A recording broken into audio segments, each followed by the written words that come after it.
Direction la Corse et les plages de Portich, un décor de rêve pour notre comparatif des machines les plus luxueuses du moment. 3 jets 3 places haut de gamme à moteur 4 ans qui sont aujourd'hui très représentatifs de ce créneau axé sur le luxe et le sport, avec en prime un équipement hors du commun et des moteurs surpuissants. Bienvenue à bord.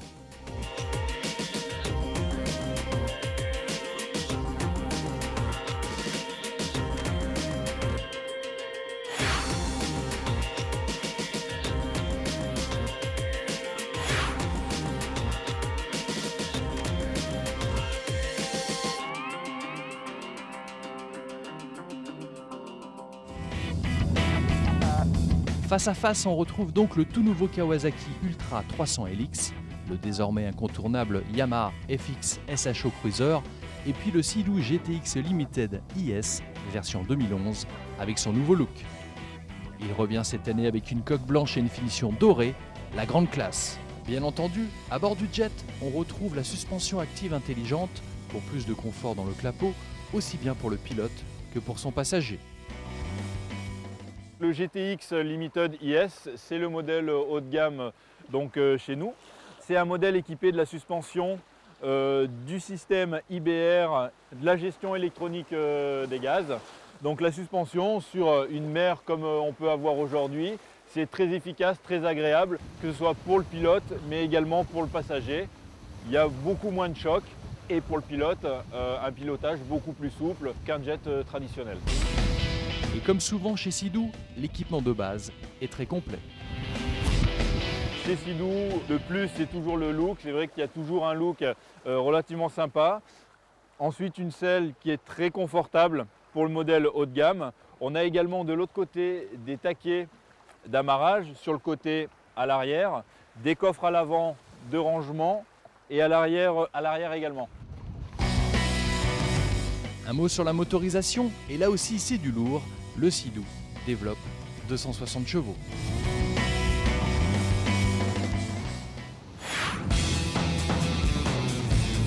Place à la nouveauté de l'année, il s'agit du Kawasaki Ultra 300 LX, une déclinaison luxe de l'Ultra 300, la dernière génération du constructeur japonais. Sous ces airs de père tranquille se cache pourtant un puissant moteur 4 cylindres en ligne de 1498 cm3 à refroidissement liquide, équipé d'un échangeur d'air et d'un nouveau compresseur de suralimentation qui porte sa puissance à 300 chevaux. Attention, ça décoiffe. Kawasaki a fait un modèle luxe, un 300 LX comme ils appellent, en gardant le même moteur que le standard, que l'Ultra 300 classique, mais en faisant quelques améliorations qui sont la selle avec un rebord plus important pour pouvoir s'appuyer le dos, la première selle et la deuxième selle. Dans le contre-guidon, on peut adapter un GPS, donc ça il suffit juste de le commander avec. Et après, il y a tout ce qui est les chromes qui sont supplémentaires pour donner un peu plus de beauté à la machine.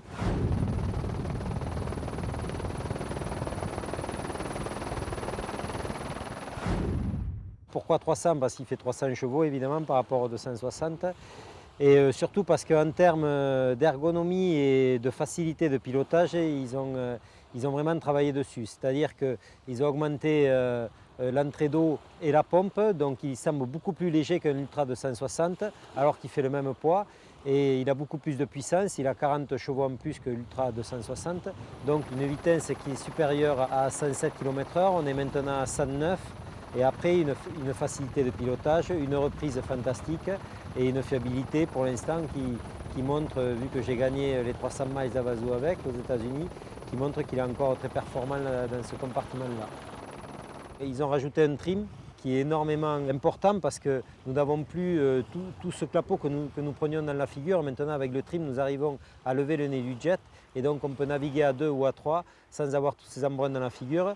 Il y a un mode économique pour réduire les tours minutes, ce qui permet de consommer moins d'essence. Ça, c'est très important. On reste à 7000 tours et c'est très très important. Et après, il y a le cruise control pour régler sa vitesse. Et évidemment le 7 aussi. Pour entrer dans les ports, on sait qu'on est bloqué à 8 km/h. Donc voilà. Retour en mer et zoom sur le Yamaha FX SHO Cruiser et sa coque de couleur bronze métal. Présent depuis plusieurs années sur ce créneau, le YAM est un modèle abouti avec une coque très marine et le moteur 1,8 litre compressé qui offre de très bonnes relances. puissance du moteur, 230 chevaux.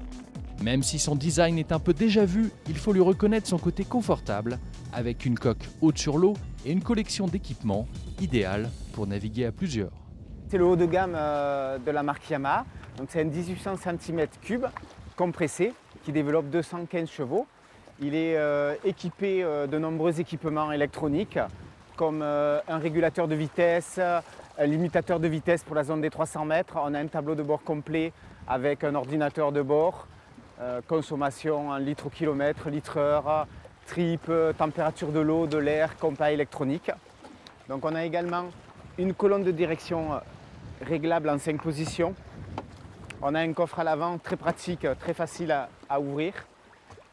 Bien évidemment, une selle sur la version cruiser avec des dossiers pour être calé et donc beaucoup mieux assis et naviguer en tout confort. Également, comme sur tous les modèles 3 places de la marque, une échelle pour réembarquer et une plateforme arrière très conviviale.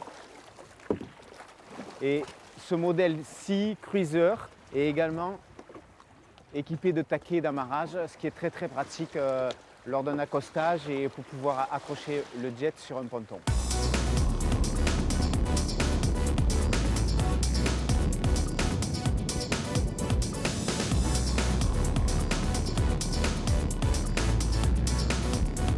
Au final, le Sea-Doo, le Kawasaki et le Yamaha sont 3 jets très puissants, bien équipés et polyvalents. Le top pour les balades rapides ou la randonnée en solo ou 2 à bord, comme ici en Corse, un terrain de jeu idéal pour les vacances sous le soleil, séquence découverte.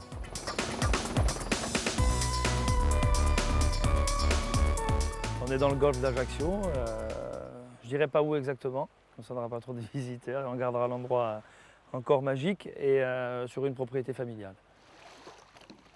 On y vient en hélicoptère, en bateau, en jet, en petit 4x4 Rangers. Enfin, on a tous les ingrédients pour s'amuser et tous les jouets qui vont autour. Du sable, du soleil et une eau très turquoise, cela nous amène directement aux critères purement esthétiques de ce comparatif. Et cette fois, parole aux femmes qui sont aussi très fans de pilotage. Ma préférence est plutôt pour le blanc, parce que le Sea-Doo blanc, il est, je trouve, très classe. Et j'aime le blanc. Regardez, je suis habillée en blanc aussi, en Sea-Doo, donc ouais, effectivement le Sea-Doo. J'aime bien le doré, je trouve qu'il ressort bien d'esthétique sur le côté, devant, il est vraiment beau. Après, les deux autres aussi, hein, mais j'ai une petite préférence pour celui-ci. Verdict et un bon point encore pour le Yamaha au chapitre de son rapport qualité-prix-équipement. En revanche, son look n'est pas très original et il manque au SHO un peu de couple à bas régime. Face à lui, le Kawasaki fait preuve d'agilité et d'un moteur ultra puissant, presque trop puissant pour les loisirs. Enfin, le Sea-Doo s'affirme comme le jet le plus luxe du genre, un aspect bling-bling qui ne l'empêche pas d'être confortable à deux dans le petit temps.